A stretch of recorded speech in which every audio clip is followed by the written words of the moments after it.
Yo guys, Neb here, and in today's video I'm going to be giving you guys a full guide on qualifying for round 2 of Duo FNCS in chapter 3. In this video I go over the best tips to qualify and also how many points it's going to be for you guys to qualify on each region, so stay tuned for all of that. Also drop a like on the video if you guys want to qualify, and yeah guys, let's get into the video. So if I go onto the compete tab, as you can see here we've got FNCS starting in 8 days, which will actually be 7 days when I upload this video. Here's the timings in the UK, but if you want to find out your time, just simply go onto your compete tab when you open up Fortnite. If we go on to tournament details, as you can see, top 400 duos from EU, NA and Brazil will be qualifying to round 2, and top 250 duos from Asia, Middle East and Oceania will be making it onto round 2. And then from round 2, it's always going to be top 50 into the finals. Looking at the point system, as you can see, it's exactly the same one that we currently have in the Duo Cash Cups. So when you guys are playing the Duo Cash Cups, make sure you're aiming for the top 400, top 250 or top 50. So make sure you guys are realistically going to be qualifying when it comes to the real tournaments, as everyone's in Champion League and everyone's going to be decent at the game. So to work out how many points you're going to need to qualify, you're going to want to go onto your most recent Duo Cash Cup and go down to top 400 or top 250 on the leaderboard, depending what region you are, and that will be how many points you're going to need to qualify for round 2, as obviously everyone's in champs and there's going to be a very similar amount of people playing. As you can see on Europe, you can probably assume that it's going to be around 132 or 133 points, depending on an increase due to it being further in the future. However, this is a pretty good estimate for EU, for all my EU viewers.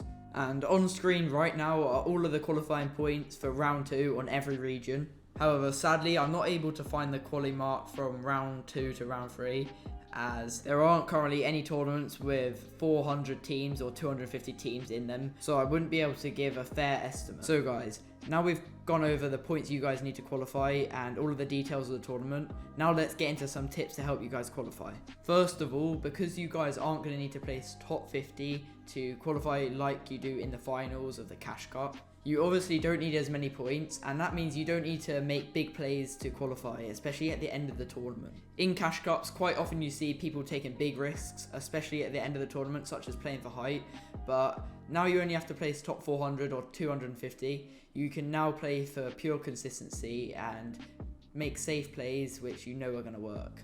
This might involve just making sure you're not taking as many mid-game fights, risking dying with 0 points after 20 minutes, and also just playing safe overall, being patient with your plays and not rushing thinking you're going to drop a 20 bomb in the hope of getting that small chance of qualifying for the finals that you would in the Cash Cup. One thing I found from all my experiences of playing FNCS Opens is that everyone is very similar skilled to the Cash Cups. However, the games are slightly more stacked. I don't know why, maybe people play a little safer as there's more on the line, but yeah, they're more stacked. And often that leads to you guys needing Storm Surge to play out your matches, no matter what elo you're in. So make sure when you're going into matches, you're either trying to get some kills off spawn, so you don't need to worry about the Surge threshold, or you're going for a mid-game plan with your teammate on your rotate, of where you can go to areas of high ground with your ARs to get your Storm Surge tags. For optimum consistency, I recommend going for Surge with your AR, as it's no risk of fighting. However, if you have nothing to lose and many games left, then fighting is often a good idea, as you also get points along with the kills. In my opinion, the key to having a consistent tournament and set of games is to have clear comms. And this is because it helps maintain composure when you're in fights, and especially when you're trying to squeeze out as many placement points as you can when tarping and staying with your teammate in endgame. If you don't know yet whether your comms are good, I recommend recording some of your scrim gameplay and listening to how you sound when you play.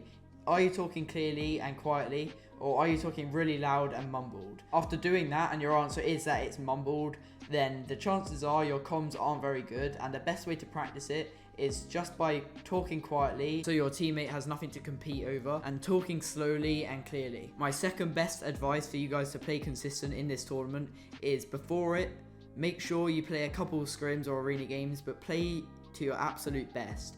Make sure you're trying your best in your games so that when you go into the tournament, it's not a bit of a shock to the system because you haven't been playing your best since the last tournament you played. Try to get your head in the tournament mindset a couple hours before the tournament so that you're not making stupid plays when it comes to the tournament. Those stupid plays being tunnel visioning and other things that ruin your games. The third tip I have for you guys in terms of not taking risks is not going for height unless it's really free, and actually claiming low ground instead. This is because when you're going for it, you're not open to shotgun shots, etc.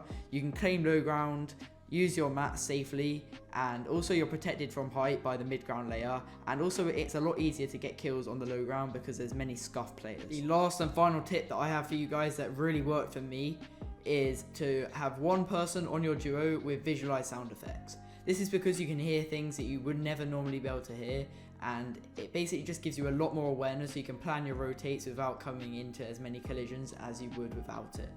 So guys, that's been it for this video.